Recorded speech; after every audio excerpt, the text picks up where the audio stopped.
Baik, Assalamualaikum warahmatullahi wabarakatuh. Hamdan wa syukran lillah ma ba'du. Yang sangat kami hormati dan sangat kami ta'zimi Bapak Muhammad Fikri Farihin, MPD, dan juga kepada segenap rekan-rekan presentator yang sangat kami hormati, dan juga kepada segenap rekan-rekan mahasiswa semester 7 Institut Agama Islam Al-Qadiri Jember. Perlu diketahui pembahasan kali ini mengenai tentang apa itu lahnul kiroah. Sebelum kita melangkah lebih jauh, yang melatar belakangi kami dalam memberikan materi lahnul kiroah ini, terdapat kesalahan besar yang terjadi di masyarakat mengenai tentang banyak sekali para pembaca Al-Quran yang tidak memperhatikan ilmu tajwid, yang berakibat dan mengakibatkan fatal dalam membaca Al-Quran, bahkan hingga ada yang merubah makna yang terdapat dalam tulisan Al-Quran. Oleh karena itu kami akan membahas satu persatu apa yang dimaksud dengan lahnul kiroah. Lahnul kiroah itu ada dua pengertian menurut bahasa dan menurut istilah. Menurut bahasa artinya penyimpangan. Artinya penyimpangan dalam membaca Al-Quran tidak sesuai dengan prosedur yang ada, tidak sesuai dengan metode yang ada. Maka kemudian yang seharusnya sesuai dengan tajwid dan gharib, kemudian hal itu tidak diperhatikan. Sedangkan menurut istilah adalah menyimpang dari kebenaran. Jadi banyak yang meremehkan tata cara membaca Al-Quran dengan benar, padahal hal tersebut sangat penting.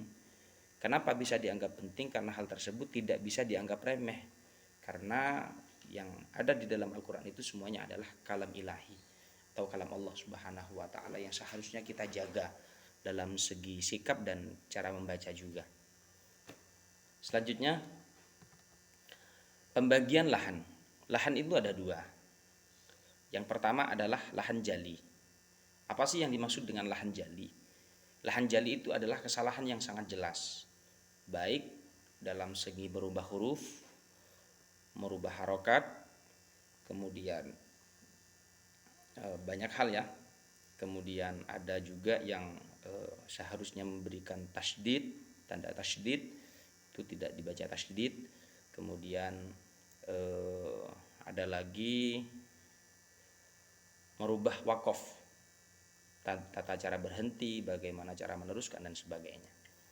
Contoh dari lahan jali itu yang sangat jelas adalah an'amta, harusnya Allah zat yang aku telah beri nikmat kepadamu.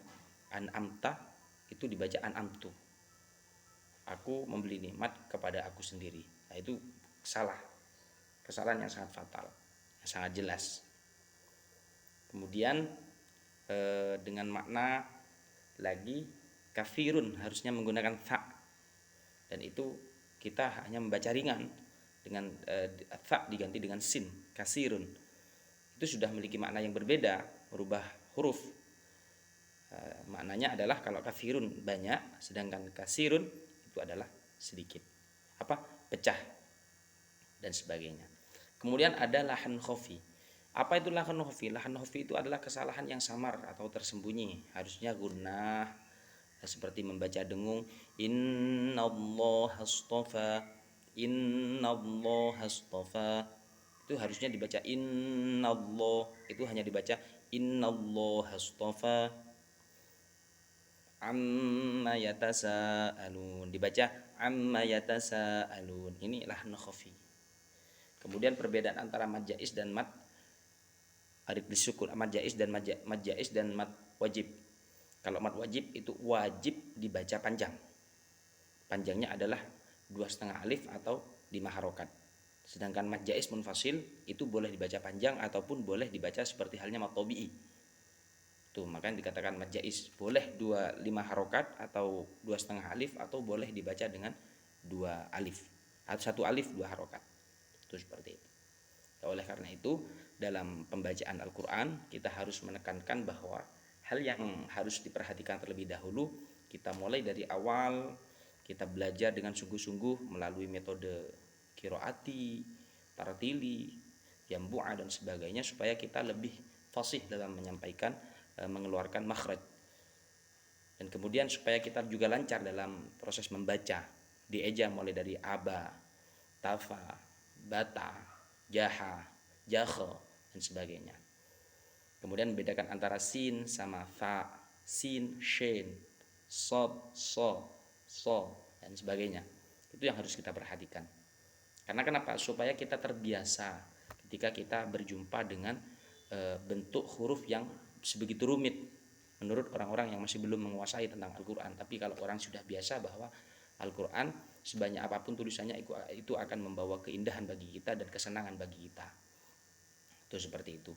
Kemudian setelah kita belajar tentang alif bata, di situ juga akan dipelajari tentang tajwid, bagaimana kita membaca gunnah dengan baik, ada nun sukun, bagaimana cara kita membaca idgham dengan baik, nun sukun atau tanwin bertemu dengan waw, nun sukun atau tanwin bertemu dengan ya, nun sukun atau tanwin bertemu dengan nun dan sebagainya. Itu bagian dari idgham. Cara bacanya pun bagaimana. Kemudian gunnah seperti nun bertasydid atau mim yang bertasydid, bacanya harus inna, amma, itu harus diperhatikan. Kemudian ada perbedaan antara idhar, ikhfa, kemudian ada perbedaan antara qalqalah dan sebagainya, ada perbedaan antara mad jaiz, mad wajib, mad arid lisukun, mad iwad, mad silah qasirah, tawilah, mad far'i, mad tabi'i dan sebagainya. Itu juga harus diketahui. Tidak berhenti sampai di situ, kita juga harus mengetahui tentang gharib. Gharib itu mempelajari tentang apa saja isinya di dalam.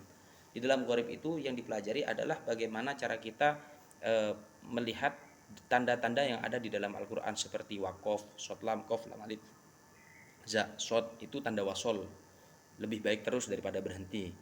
Terus kalau yang wakof lebih baik berhenti daripada terus, contohnya kof, to, ba, ya, kof, to, ba dan sebagainya itu. Kof, shot, kof, lam, kof, fa, jim gitu loh. Shot, kof, lam, kof, fa, jim. Nah itu lebih baik berhenti daripada terus dan sebagainya. Shot, lam, kof, lam, alif, za, shot. Kalau shot, lam, kof, lam, alif, za, shot itu adalah tanda wasol. Ada lagi yang wajib berhenti seperti tanda mim kecil, itu namanya wakof lazim, wajib berhenti. Kemudian ada lagi yang sering kita temui di surah Yasin, hadza ma wa'adur rahman. Nah itu. Kemudian wa nufikha fis suri fa idza hum minal ajdath ila rabbihim yansilun qalu ya wailana man ba'athana min marqadina hada. Ini syattah, itu perlu kita ketahui. Berhenti sejenak, kira-kira satu alif tanpa bernafas, itu juga merupakan bagian dari koridor-koridor yang harus dipelajari. Kemudian ada lagi di surat Al-Baqarah ayat kedua, dzalikal kitabul la raib fihi hudal lil muttaqin. Ada yang kemudian dzalikal kitabul la raiba fihi hudal lil muttaqin. Ada titik tiga, itu namanya waqaf mu'anaqah, berhenti di antara salah satunya. Jadi itu penjelasan dari kami tentang lahnul Al-Quran yang sering-sering banyak terjadi. Dan himbauan bagi kami terkait dengan pemilihan klasifikasi imam dalam menjadi seorang imam, milih seorang imam itu yang harus diperhatikan adalah bagaimana bacaannya pun baik. Kriteria menjadi imam itu adalah fasihul lisan, artinya bacaannya bagus, ilmunya juga mumpuni dan sebagainya. Itu seperti itu. Terima kasih.